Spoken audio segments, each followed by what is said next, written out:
mana ko dhiisenan mana ko hin bulu jedheen algaa qabadheen jirachuudha. Dhugaa Rabbi tokkichaati. Dhugaan sinitti hima. Dhugaa kanatu naa galee naa ife guyyaa tokko moonan akka dhaloota warra kaaniif hiifuu sabdiin qaba. Akka dhaloota warra kaaniif zarmaan zariin koo tokkoon ishee musliima islaamummaa hin qabdu. Iseen kaan ortodoksii iseen kaan immoo asan amantaa tokko kan hin qabne akkamatti kan jajjabeessaa jiru. Inshallah Rabbil Alamin yoo gooftaan jedhe isaan kanaafillee nan ibsa karaa kana. Dhugaadha. Nan ibsaaf.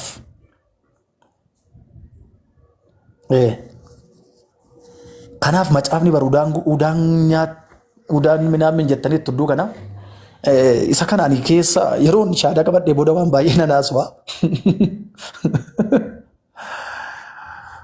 Takka udaan fas nyaachisuu danda'a. Kanaafuu jabaadhaa Rabbi isin gargaaru inshallah. Rabbi immoo isin ibsan dhuftu galatooma. Yoon kanarra ture emotional ta'uu waan danda'uuf dubbachaan turu. Yeroo biraan dubbaddaa ustaazonni gurguddooniif kabajamoon lafa kana waan jiraniif itti hafufan.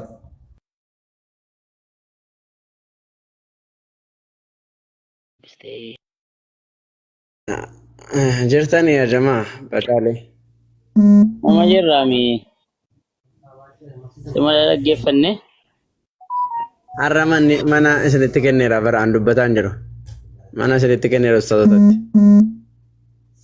Ajaa'iba ustaaza walii karaa jiru fakkaatan mallee. Moondee deebi'anii dura. Akkasii sagantaa keenya eegallee antinaa goonaare. Maalooyyaa kam hin beekne wallaahi yoo. Ati afur gidduu barnoota. Dadhabsiisuu irraa shaadaa qabatu akkasuma jiru barakalaa. Akkasii yaadi. Sagantaan eegas booda ta'u amma dadhabsiisuu irraa shaadaa qabsaniituma. Viidiyoo bahee silaa dubbatee baay'ee ture haasoo reefu sana yoo danda'e irraa deebi'uuf namni nama dhufa.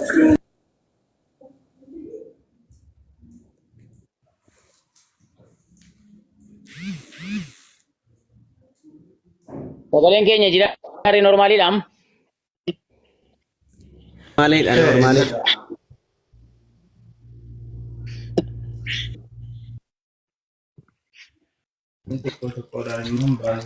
Barreeffamatti raga sekoon hundeessumini.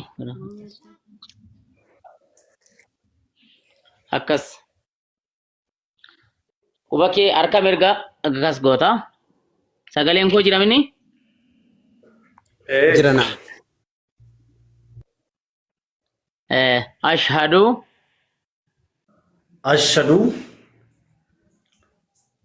an la ilaha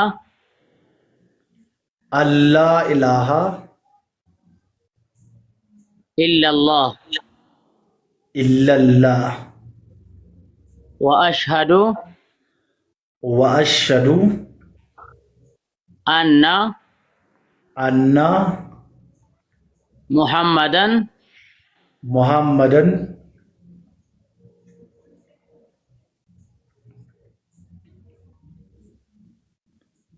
Rasulullah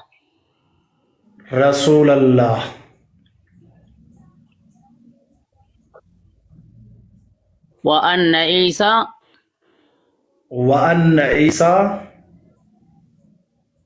Abdullahi wa rasuluh.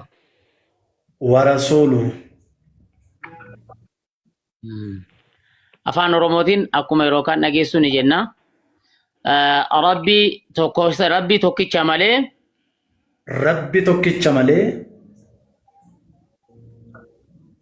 kan dhugaadhaan gabbaramuuf waaqeffamu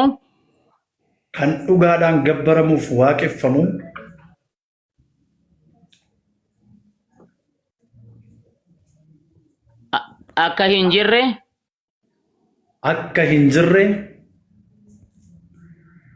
qalbii kootiin amanee arraba kootiin dhugaa nan ba'a. Nabi Muhammad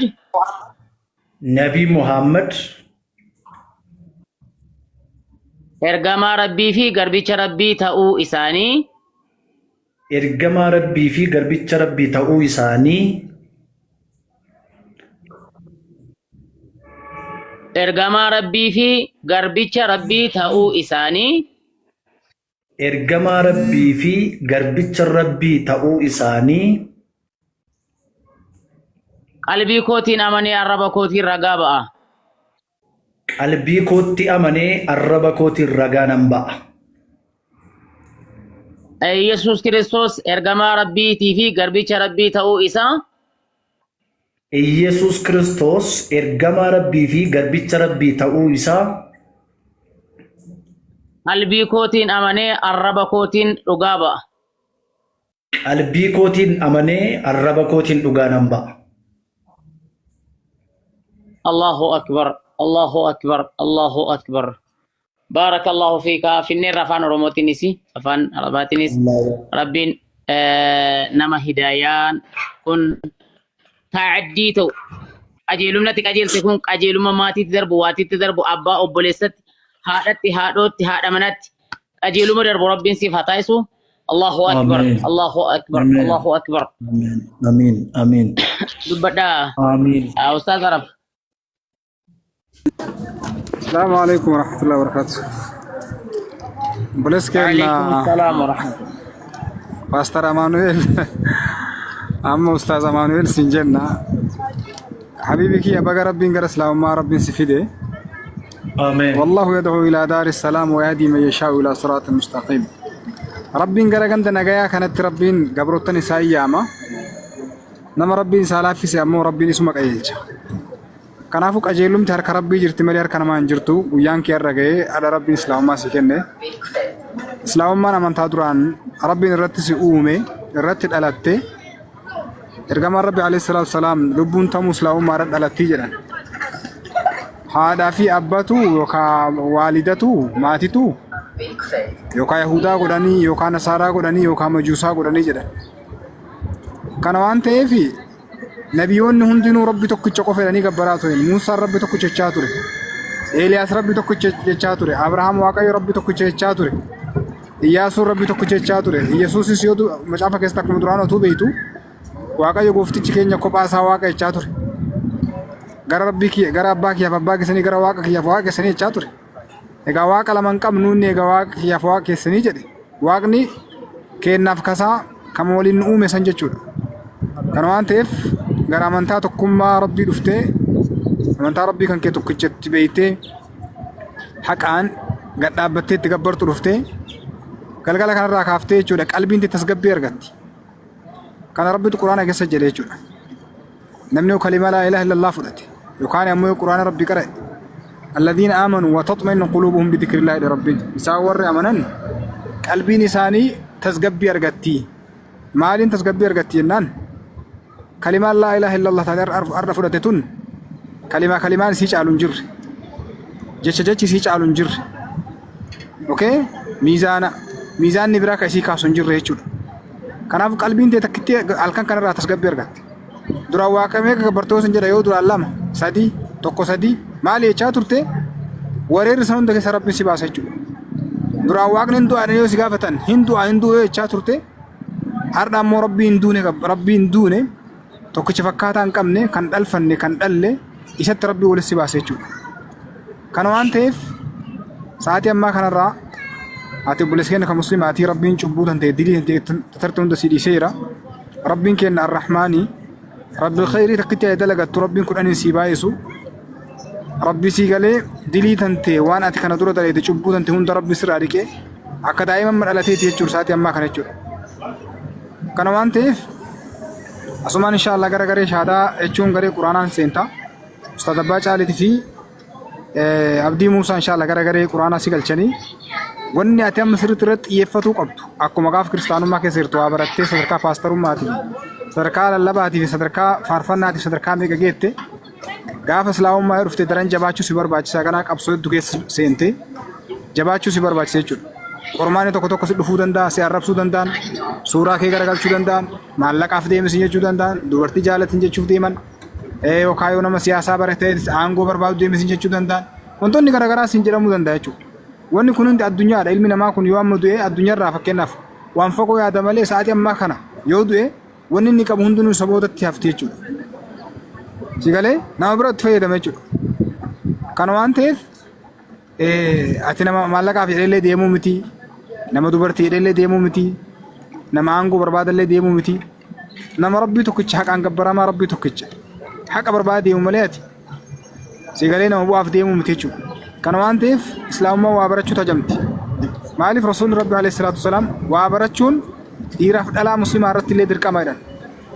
Talabul ilmi fariidatun alaa kulli muslim wa muslima jedhan. Kana waan ta'eef waa barachuu tajamti. Islaamummaa waa barachuu qabdi. Namni yoo waa barate waa qajeelchuu danda'a. Yoo waa barate namni waa sirreessuu danda'a. Yoo waa barate namni shubahaa waan shakkiitii fi waan garaagaraa kan nama fidu ofirraa deebisuu danda'a. Namni yoo waa barate namaafillee waa ibsuu danda'a jechuudha. Waan san ta'eef akkuma amma dhufte kanatti jabaachuu si barbaachisaa. Bakka guddaa si qabna obboleessi kenna qaalii jabaachuu si barbaachisaa.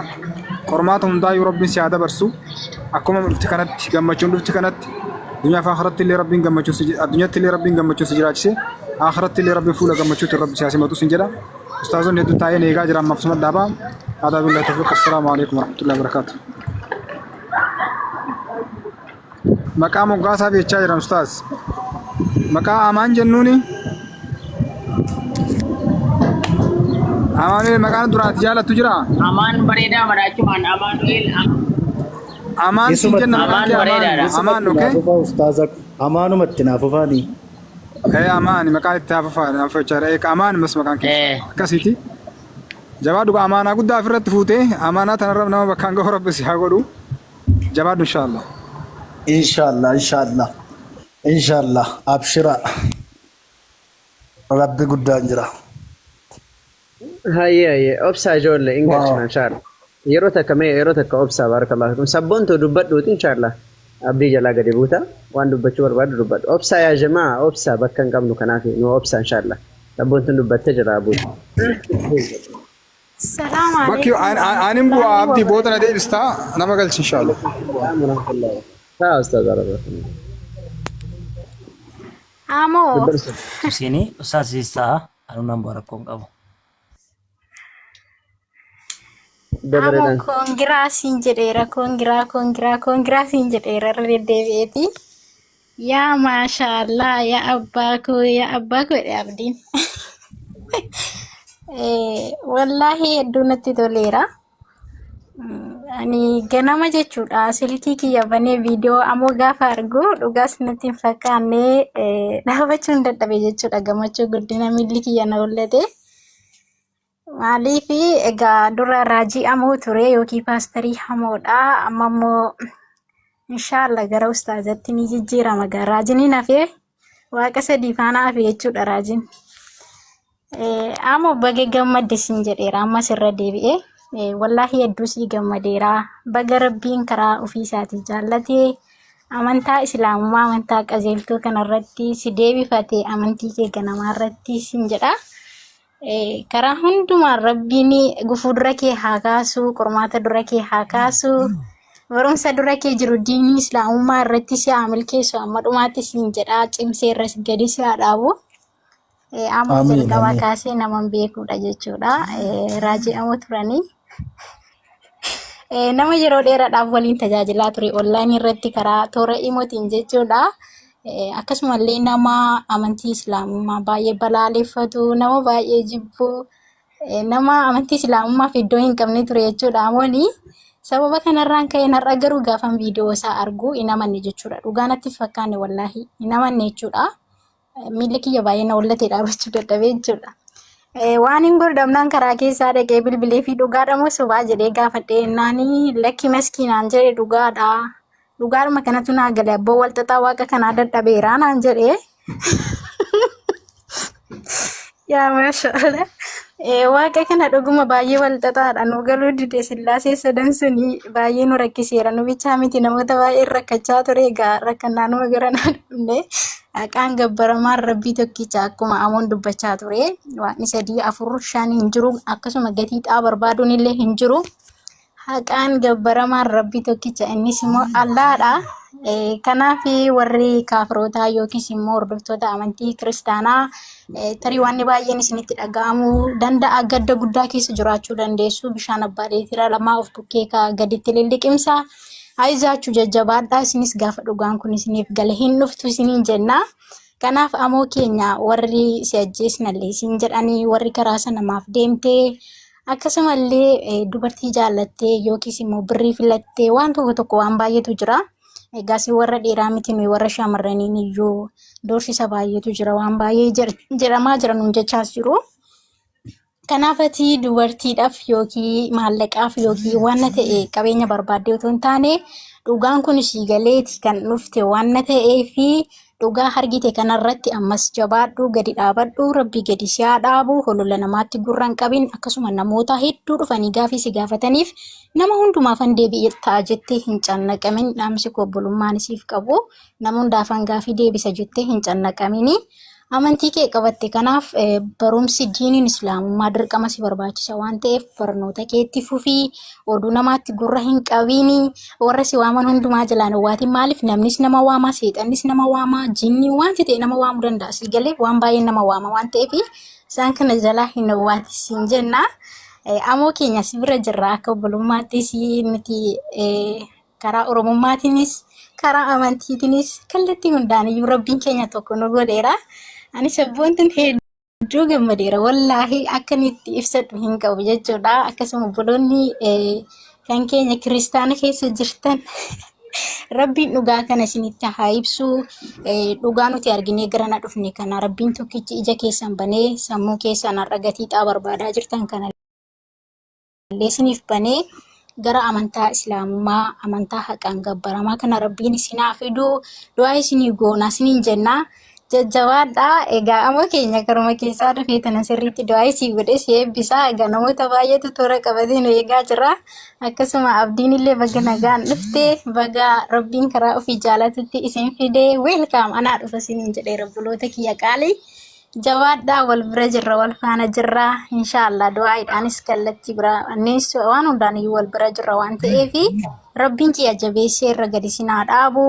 Gufuudura keessanii haa kaasu isa hamaa ta'e isa qorumsa ta'e kamiyyuu waan fuula rabbii fuulduratti gaariin taane qorumsa kamuu dura keessanii haa kaasu jabaadhaa inshaallah wal faana jirraa dhaamsiin qabu kanumaa kallattii biraatiin immoo ustaazota garee shaadaa akkasumallee hordoftoota amantii islaamaa hundumti keessan jechuudha waan hedduu irratti hedduu isin dinqisiifadha jechuudha jajjabinni isin namaaf gootan akkasumallee diinii islaamummaa isin lafa mijanne keessa teessanii guyyaa guutuu aarsaa guddaa kaffaltanii karaa diinii islaamummaatti namoota dukkana keessaa waamaa jirtanii egaa gatiin keessan dadhabbiin keessan kuni jannata akiraa isiniif haa ta'u waan isiniin jennu hin qabnu ni galateeffamu rabbi duwwaadha isiniif wanti malu yoo jiraate egaa waan isiniin jennu hin qabnu jannatuma akiraa akka isin argattaniif du'aa isinii goonaa du'aa keenyaan isin bira jirra.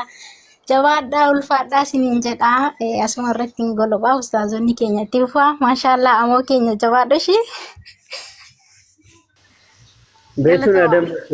Beetun Adam Bakshuu. Makmakki goote baarakallahu fiiki ulfaadhu galatoomi dhugaa dubbachuudhaaf namoonni gara islaamummaa dhufan kun hamileen isaanii hedduu namatti tola. Abdiin illee amma otoo dubbachuu jalqabe ilaal mana kana akka waan ta'an itti arfamee godha amma. Inshaallah biirilla carraa kennaa fi yoo rabbii fedhe Abu Talhaa naa dubbatanii achi booda ammoo gara abdiitti dabarsa. Abu Talhaa waasil. Taa'ee jira wallaahi kaaffee cufuufidha. Qindoom keetii. Jalqaba irratti alhamdulillah rabbii islaamummaa sii kennee maqaan isaa ulfaatu rabbii galanni haa ga'u amoo baga gammaddee amoo dhugaa piraankiidhaan si gaafate natti haasaa turte amma sa'aatii kana keenyatti namanne amantiin islaamummaa habadutu jedhame namni jalqaba mallatteessu amoo kana ture. Egaan dhugaa dubbachuudhaaf hojii guddaatu dura kee jira waan baay'ee keessummeessitu hedduutu jira. Kana jechuun dhugaa dubbachuudhaaf kaleessallee faarfataa cimaa lallabaa cimaa raajii cimaa akkati taanatti nan beeka amma immoo haajii cimaa akkati taatu nan amana እና በጣም ነው የሚወደው ሾባይስ ጃላዳ ድሮዩ ሙርቲኬ ነጋም ነን ጃላዳ ሙርቲኬ ከሌሰዩ በገገመዴ ረቢቱ ሲላው ማናማኪና ኦቱ ናማቱ ናማኪና ተኤ ከሌሰ ደንገ ደወሊ ላና ቱሬ ሶ በገገመዴ ረቢ በገሲ ያደቴ አከሶ ማቲ ኬሌ ፍሮተ ኬሌ ረቢ ያያደቱ አሚኮ አቲ ነመቡ አቡሱዳ አዱኛ ከናፈቲ ከነ ቦደ በአምቲ ቦአዳ ገመዲ ዱጋ ረቢን ሲንጀዳ ዱጋ ረቢን ሲንጀዳ ነማ አባፌ ተጫልተቲ ከነ ቦደ ወላሂ ዋነን ጅዱም ቤኮን እና ገመቹራ ወላሂ ገመቹራን ከን ከጂ ጀነርካ ባየቴ ረበረደቱ ለባጅራ እና ባየ ገመዴራ ዱጋ ዱበቹዳፍ ነምኒ ቶኮ አይናው ነም ቤካ namni tokko dukkana keessa gaafa dhufu ifa argatte gaafa argatu amma akka nama gammachiisu nan beeka. Amoon kun kaleessa hojii kilii sirriitti nan beeka ergan gara shaadaa dhufellee yeroo 2-3 waliin dubbannee beekna. Innaa gastii kilii nan gala yerootti faarfattu yerootti ijoolleedhaaf dhugaa baatudha kanan beeku kanarraan kan akka beekna ammallee jabaatu lafa dhagutti jabaata waan baay'ee sirraa eegna addunyaa si eega. Biyyas eegaa firkaas eegaa wallahi waan guddaa hojjenna akkuma isin jedhe boru wala garraa bagarabbis si badhaase amantii kana bagarabbis si gargaare amantii islaamummaa rabbitu namaa kenna amantiin dhugaan immoo islaamummaa qofadha amantii rabbi beeku islaamummaa qofadha amantii rabbi namaa kenna islaamummaa qofadha baga gammadde haadhoo ko waanan jedhuun qabu waran si taasa wallahi sin jaalladha shi rabbiif jecha si jaalladha. Thank you Abdiko. Wallahi nillee dhugaa dubbachuu baay'ee si kabaja baay'ee si jaalladha beektaa tooti shaadaan qabateen dulallee desiillee keessaan dhufee sitti dubbachuu dhufeen Abdiko noomaa sitti dubbadhu jabaadhu deeman dhiise maaliif baay'ee si jaalladha waan ta'eef jechuudha. Yaa maqaan rabbii galatoomu alhamdulillah baay'ee bareeda galatoomii ulfaadhu anillee ba'uufan jedha waan ta'eef sa'aatiin qabu siin bilbila okay.